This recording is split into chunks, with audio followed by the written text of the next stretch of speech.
मंडलेश्वर के 9 किलोमीटर करीब मंडलेश्वर गांव में मंडन मिश्र और आद्य जगतगुरु शंकराचार्य का संवाद यहाँ पे हुआ था।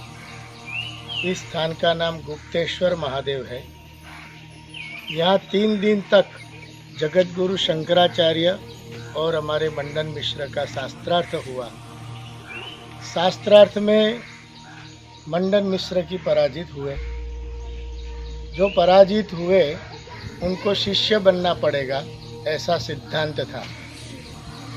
जब मंडन मिश्र हार गए तो उसकी पत्नी सरस्वती ने कहा कि अभी आप आधे हारे हैं, मेरे साथ शास्त्र करेंगे तब आपने मेरे पति को जीता कहेगा।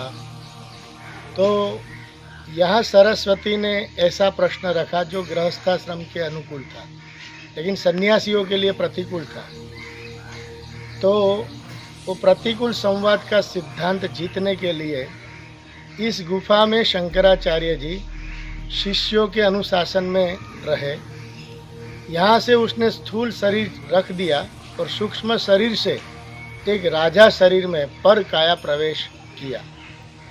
महीने तक इस गुफा में शंकराचार्य जी रहे और वो गुप्तवास कहलाता था, इसलिए इस स्थान का नाम गुप्तेश्वर महादेव पड़ा।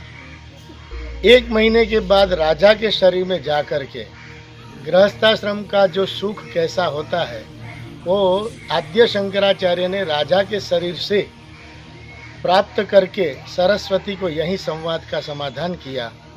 बाद में मंडन मिश्र ही उनके शिष्य बने, जिनका सन्यासी नाम पड़ा सुरेश्वराचार्य महाराज।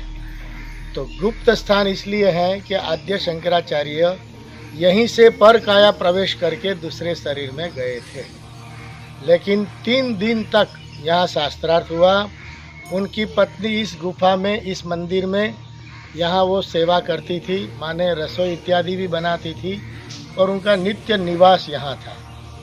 तो इस स्थान का नाम मंडन मिश्र के और शंकराचार्य जी की संवाद की भूमिका है। इनको आप हमेशा याद रखिए। मंडलेश्वर गांव का नाम ही मंडन मिश्र के नाम से हुआ है, इसलिए इस गांव का भी नाम मंडलेश्वर है और इस स्थान का नाम है मंडन मिश्र शंकराचार्य संवाद। नर्मदे।